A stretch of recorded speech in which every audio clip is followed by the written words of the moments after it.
Bien, muy buenas tardes a todos y a todas. Agradecer la presencia de la prensa.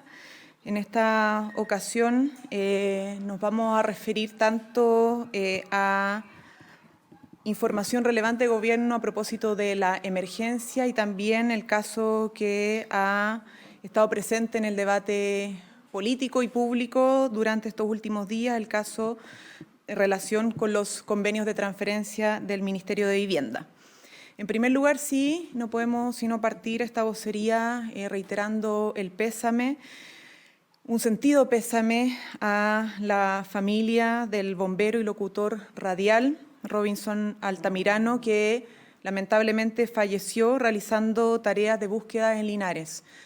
Ustedes saben que aunque la atención mediática pueda bajar probablemente por otros temas de interés público, porque hay otras contingencias, el gobierno y el Estado tienen que seguir estando presentes en todo el territorio y las comunidades que han sido afectadas por el sistema frontal del último tiempo. Y en eso quisiéramos señalar también que el día de hoy el compromiso del presidente de la República se va a efectuar, se inician las primeras transferencias del bono de recuperación. Estamos hablando de las primeras 3.700 personas beneficiadas para poder sobrellevar en el periodo de emergencia la catástrofe. Las fichas FIBE van a seguir realizándose además para poder completar el 100% del catastro de las personas afectadas y por lo tanto poder en los próximos días seguir con las transferencias de los fondos. Además tenemos un plan de inversión estimado en 86.600 millones de pesos que consta en 4 ejes de trabajo. El primero es la recuperación de la habilitación de viviendas, ¿cierto? Estamos hablando de primero el pago de recuperación. Esta semana más vamos a iniciar la entrega de viviendas de emergencias transitorias de alto estándar. El Senapred ya cuenta con 400 viviendas de emergencia en stock y ya inició las gestiones para la compra y adquisición de más viviendas de emergencia de alto estándar. Además, y como lo hemos dicho, pero queremos reiterarlo para la información a la ciudadanía, vamos a entregar una tarjeta a las familias cuyas viviendas sufrieron daños menores para la compra de materiales de construcción de hasta 50 UF. Estamos hablando de 1,8 millones de pesos aproximadamente. Esto adicional al bono de recuperación. Es importante aquello porque hay familias que no perdieron la casa completa, sino que más bien sufrieron daños a propósito de la inundación y del barro, y esta tarjeta les va a permitir obviamente poder arreglar, tener los recursos para poder adquirir los materiales de construcción necesarios para arreglar sus viviendas. En segundo lugar, la rehabilitación productiva. Ya el 28 de junio iniciamos el proceso de catastro de emergencia productiva y se está trabajando aún en terreno para seguir con ese catastro. Las ayudas tempranas ya se están ejecutando, como la alimentación animal y apícola, la limpieza de canales de regadío, la prórroga más automática de los créditos de INDAP. Quiero hacer un paréntesis porque tanto los usuarios INDAP como no INDAP también van a tener beneficios, no solamente los que están registrados. El llamado también a denunciar siniestros para acceder a seguros agrícolas previamente contratados. Por otro lado, la recuperación de infraestructura. Estamos hablando de 20.000 millones en obras hidráulicas relevantes. Hay una inversión además para la construcción de infraestructura provisoria o de emergencia que busca permitir la recuperación de conectividad y la operación mínima de estas obras hidráulicas. Y en última instancia el apoyo a los municipios que va a continuar a través de la ficha Alfa, que es la que establece el Senapred para la adquisición por parte de los municipios de otros implementos o artículos de primera necesidad que detectan en las zonas afectadas a sus vecinos y vecinas. Por otro lado, quisiera mencionar y valorar el trabajo que se ha hecho para la entrega de departamentos que integran la villa para la Corporación Santiago 2023, ¿cierto? Estamos hablando de que el primer semestre del 2024 se entregará a 1.355 familias estas viviendas para la realización, con subsidio el MIMBU, para la realización de los Juegos 2023. Hoy día, además, el presidente va a poder iniciar, ¿cierto?, el trabajo a través de la nominación de la persona encargada de la reconstrucción, todo el proceso de reconstrucción definitiva de las personas afectadas por la emergencia.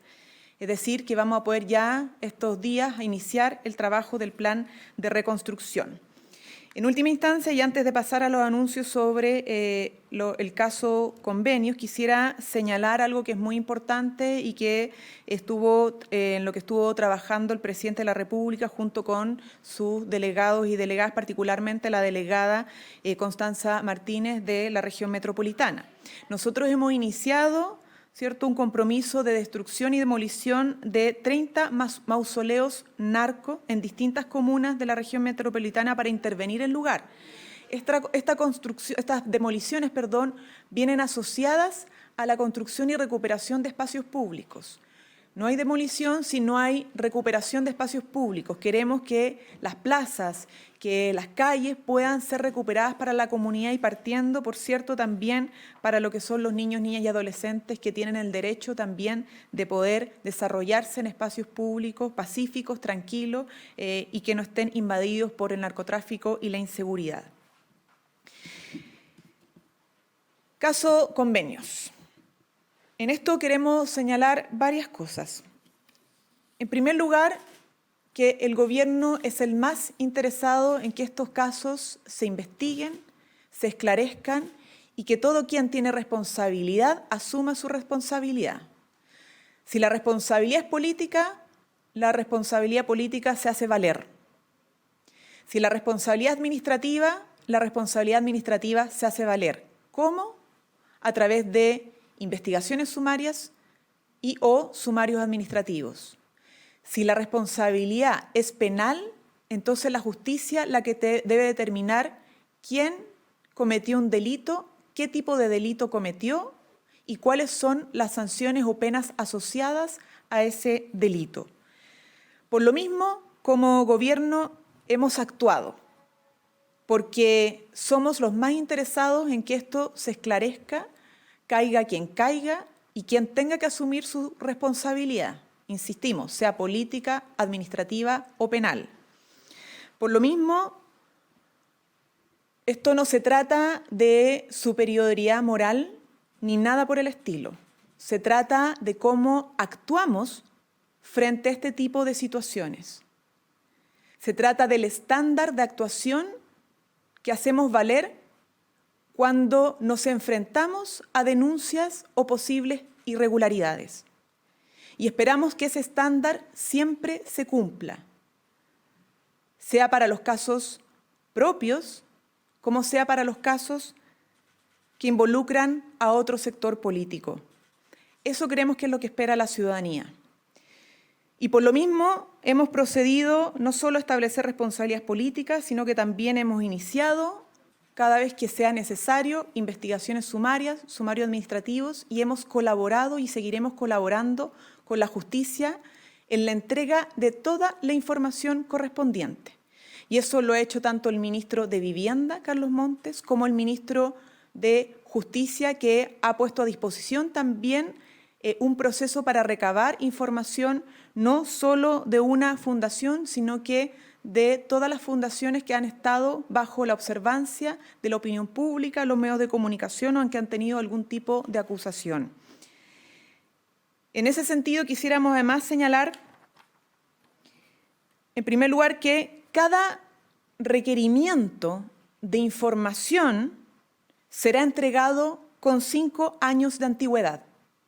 Insistimos, esto tiene que ser caiga quien caiga. En segundo lugar,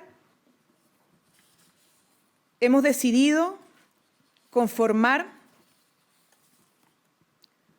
un equipo de expertos para la probidad y la integridad institucional. Esto va a ser un equipo de trabajo que tiene un plazo de 45 días para poder cumplir con los objetivos que para los cuales se le ha convocado. Objetivos generales. El objetivo general de este grupo de trabajo, de esta comisión de expertos, es establecer un nuevo trato con las instituciones privadas sin fines de lucro. Estamos hablando de fundaciones y corporaciones, donde primen los principios de transparencia, de efectividad, eficiencia y rendición de cuentas de los convenios de colaboración que surgen entre estas entidades y el Ejecutivo. Objetivos específicos que va a tener este grupo de expertos. En primer lugar, identificar las fortalezas, debilidades, oportunidades y amenazas en la colaboración de las instituciones privadas sin fines de lucro con el Estado, fundaciones y corporaciones. En segundo lugar, proponer mecanismos de fortalecimiento que aseguren una mayor eficacia y transparencia en la vinculación de dichas instituciones con el Estado, que faciliten el conocimiento por parte de la ciudadanía sobre el uso de los fondos que se entregan a estas entidades. En tercer lugar, proponer modificaciones a los requisitos de gobernanza, transparencia financiera e integridad de las instituciones privadas sin fines de lucro colaboradoras del Estado, a fin de garantizar el adecuado uso de los recursos públicos. En cuarto lugar, revisar los mecanismos de control y rendición de cuentas, así como propuestas para prevenir los conflictos de intereses. Y en último lugar, proponer sanciones para el mal uso de los recursos públicos por parte de dichas entidades y de quienes correspondan involucrados en estas faltas. Quisiéramos señalar también que junto con esto, el Gobierno tiene ya una agenda legislativa en materia de probidad y transparencia, y que, por cierto, se verá reforzada. Iniciativas que ya tenemos en trámite. 1. Se va a instar a la pronta promulgación del Estatuto de Protección a Denunciantes de Corrupción, que está actualmente en control preventivo del Tribunal Constitucional y que va a permitir contar con un canal seguro de denuncias ante la Contraloría General de la República y con protección para quienes denuncien y no tengan temor a represalias. En segundo lugar, vamos a acelerar el trámite de los proyectos de tramitación sobre integridad municipal, actualmente en primer trámite constitucional en la Cámara de Diputadas y Diputados y que cuenta más con suma urgencia porque pone foco en garantizar el adecuado uso de los recursos públicos y su rendición de cuentas en los municipios y en las entidades de naturaleza privada. También tenemos nuevos proyectos. En primer lugar, el proyecto de reforma al Consejo de Auditoría Interna General de Gobierno, conocida como CAIG, destinado a institucionalizar esta instancia y que nos permita fortalecer los controles internos de gobierno. En segundo lugar, el proyecto para regular el conflicto de intereses y la llamada puerta giratoria. Ahí vamos a ingresar un proyecto de ley que establezca prohibiciones e inhabilidades para el tránsito del sector público al privado y viceversa, acotadas y siguiendo los estándares internacionales en la materia. Y estableceremos además reglas más fuertes para prevenir conflictos de intereses en la función pública. En tercer lugar, el proyecto de ley que eleva los estándares de integridad en el lobby y en el ejercicio de influencias particulares. En cuarto lugar, en cuanto a la Ley de Transparencia 2.0 y sus indicaciones, que está en segundo trámite constitucional. Este toca materias que impactan en el ámbito de la competencia de la Comisión Asesora Ministerial que estamos creando y conformando. Y a propósito de la celeridad que le hemos puesto a este grupo de trabajo de expertos, es que hemos decidido esperar las recomendaciones que tengan que ver específicamente con la relación entre el Estado y las fundaciones y corporaciones, es decir, la relación del Estado con las instituciones privadas sin fines de lucro para justamente ver los más altos estándares en la materia y así poder tener una ley de transparencia 2.0 que esté actualizada en función de los últimos casos que han conmovido la opinión pública y afectado la credibilidad de las instituciones en estos últimos tiempos. Preguntas. Ministra, quería preguntarle por las declaraciones del presidente en los últimos días, si es que se equivocó al entregar respaldo al Seremi Rodrigo Hernández. ¿Quién es la persona que le entrega al presidente los antecedentes para salir a hacer ese respaldo si un par de días después se conoce que se inició una investigación administrativa? Bueno, creo que es importante referirme a lo que dijo exactamente el presidente y no lo que algunos dicen que dijo, opinaron que dijo o interpretaron que dijo. Nos parece lo más correcto para tener la información precisa. El presidente dijo, con los antecedentes que tengo hasta este momento, en mi opinión, no tienen responsabilidad política. Si esos antecedentes cambian, por cierto que esa opinión también puede cambiar. Que se le instruya, y esto agrego yo, no es lo que dijo el presidente, pero que se le instruya una investigación sumaria al Seremi en cuestión, demuestra justamente que aquí no hay protecciones ni blindajes de ningún tipo. Cada vez que el gobierno detecta una posible irregularidad administrativa, actúa en función de aquello. Cada vez que el gobierno toma conocimiento de alguna información o antecedente que pueda involucrar la configuración de un posible delito, va a ponerlo a disposición de la justicia. Ministra, una pregunta que tiene dos partes. Por un lado, según un informe interno de Revolución Democrática, el esquema de convenios irregular que se dio en Antofagasta se habría intentado replicar en otras regiones. ¿Qué puede decir el gobierno ante un aparente mecanismo generalizado para obtener estos recursos del Estado? Y por otro lado, los resultados de una auditoría solicitada por el ex Seremi Carlos Contreras arrojaron prácticamente las mismas irregularidades que se conocieron varias semanas después. ¿El ministro estaba informado de estos antecedentes, el ministro de Vivienda, y qué se hizo con ellos? ¿Por qué no se instruyó un sumario como se sugería? Miren, yo quisiera ser enfática en algo que hemos señalado en varias oportunidades. Las responsabilidades políticas, cuando se detectan, se hacen valer. Y la responsabilidad administrativa también se van a hacer valer en la medida que tenemos el resultado tanto de las investigaciones sumarias como de los sumarios administrativos. El resto de los elementos que podrían configurar delitos, a propósito de la pregunta de Revolución Democrática y lo que ha salido de ahí, es la justicia la que tiene que investigar y hemos colaborado y seguiremos proveyendo los antecedentes correspondientes para que eso se esclarezca. Nosotros no podemos ser jueces de eso. Queremos justicia, pero no somos los jueces. Eso es otro poder.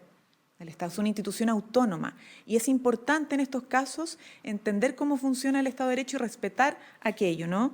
Pero además desde el Ministerio de Justicia ustedes saben que las fiscalizaciones que se han hecho tanto a la Fundación Democracia Viva también se han solicitado respecto a otras fundaciones, la Fundación Urbanismo Social, la Fundación Procultura, la Fundación de Educación, Arte y Cultura Movimiento Fibra, la Asociación Campamento Ideas y la Fundación Cultural Tomarte.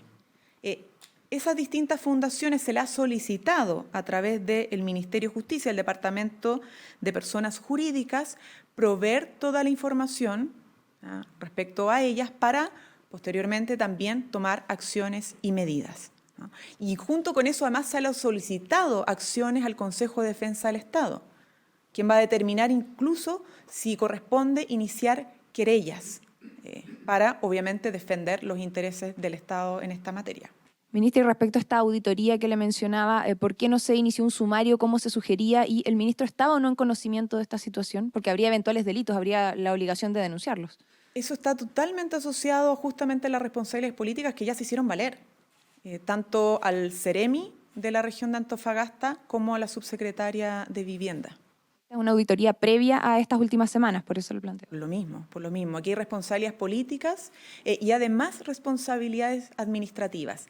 El resto, si configura aquello delito o no, es lo que tiene que determinar la justicia. Ministra, buenas tardes. Quería que me precisara los integrantes de esta comisión de expertos que usted acaba de denunciar, si ya están definidos o en cuánto Sí. plazo los van a definir. Sí. Lo segundo, Están en definidos. el marco de los proyectos o medidas que se podrían tomar, está la ley de probidad 2.0 que usted señaló. ¿Esa ley ya está en el Congreso? ¿Van a esperar los resultados de esta comisión o van a apurar lo que ya está en el Congreso?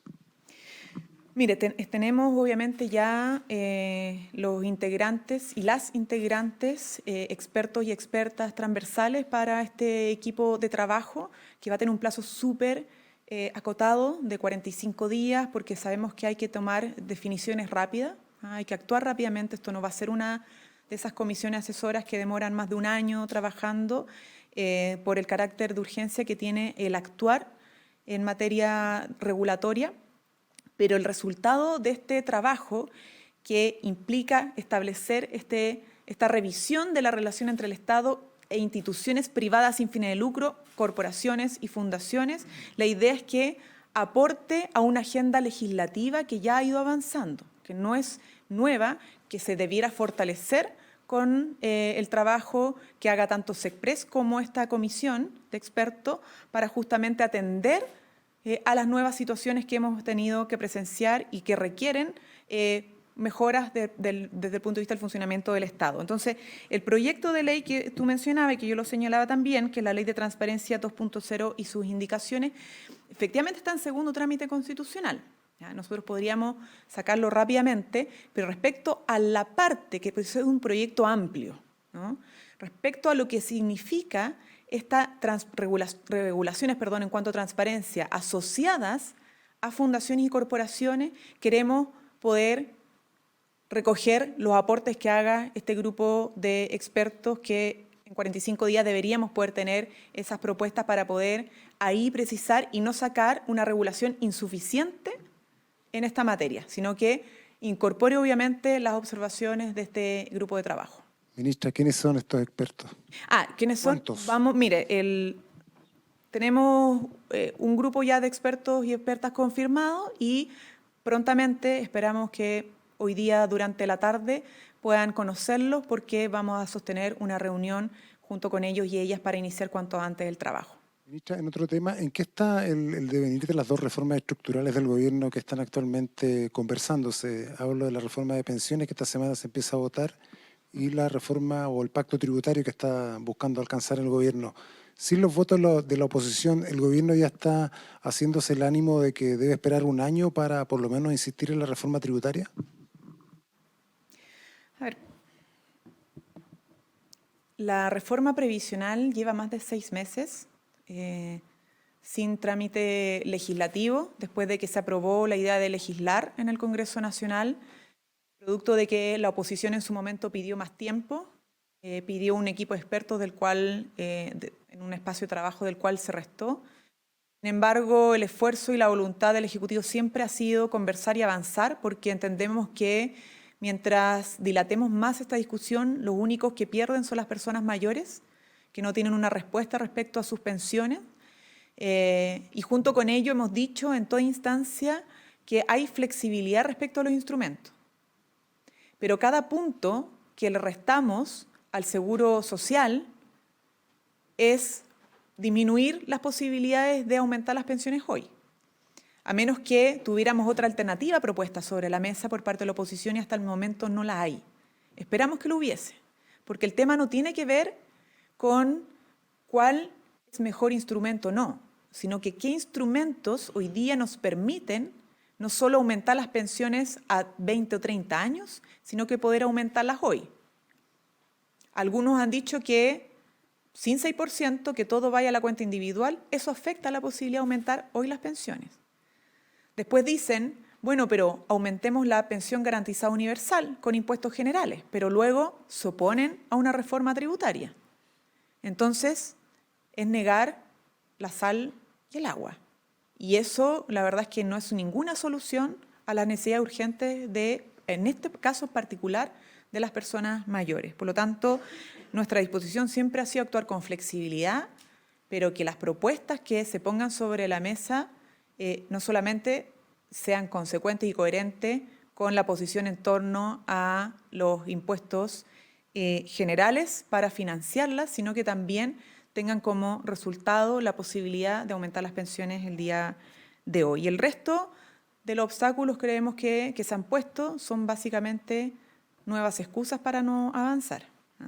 Y esperamos obviamente que se ponga en el centro más que las excusas la voluntad de avance por el bien de nuestro país. En la misma relación, ¿no? Se ha tratado de señalar que un pacto fiscal no es posible, una reforma tributaria no es posible, a propósito de el caso Democracia Viva. Y la verdad es que ya excusas hemos tenido suficientes, ¿no? Insistir con eso sería confirmar que hay utilización política de este caso para dificultar las reformas estructurales y esperamos que así no sea.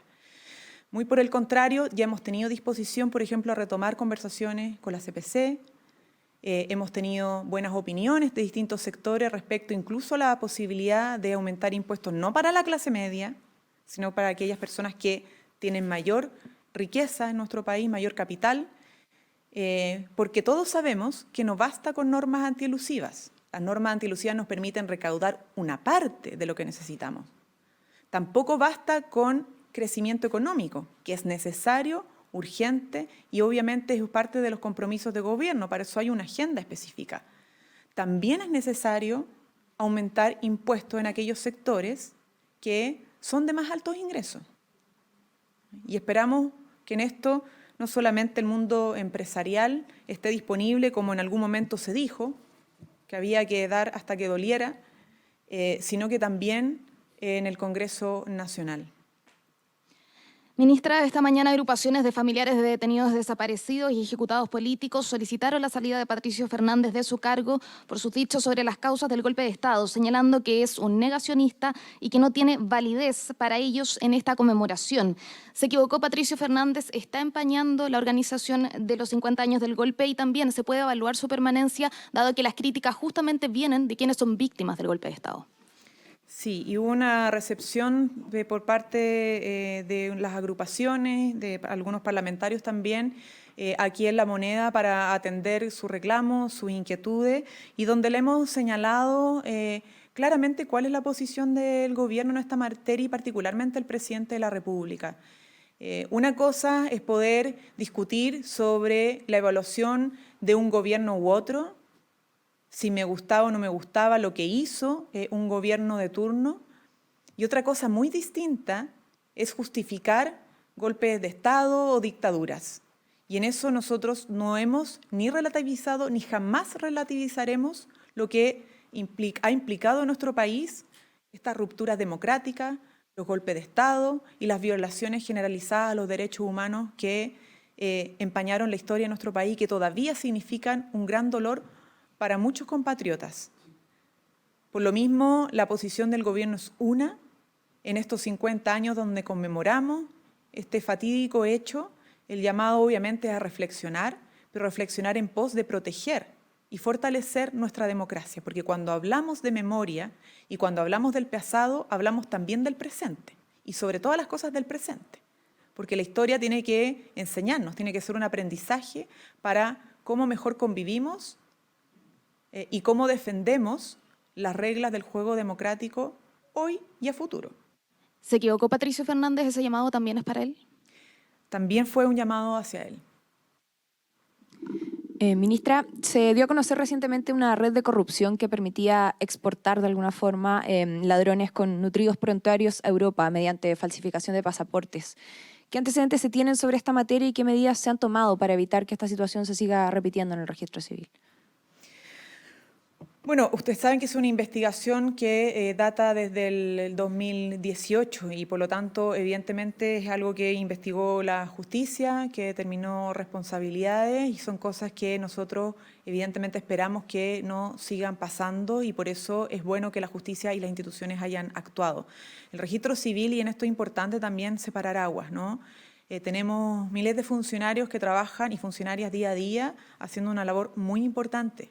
que nos acompañan a terreno cuando hay catástrofes que por producto de los incendios, las inundaciones hacen que la gente pierda todo, incluyendo sus documentos, y que han estado a disposición ahí para atenderlos, para poder entregarles sus documentos, para poder mejorar cada día más. Entonces creo que es importante que una vez que estas cosas se investigan, se resuelven, podamos también insistir en que no podemos empañar el trabajo de otros y otras porque algunos inescrupulosos cometen actos de corrupción. Muchas gracias y hasta luego.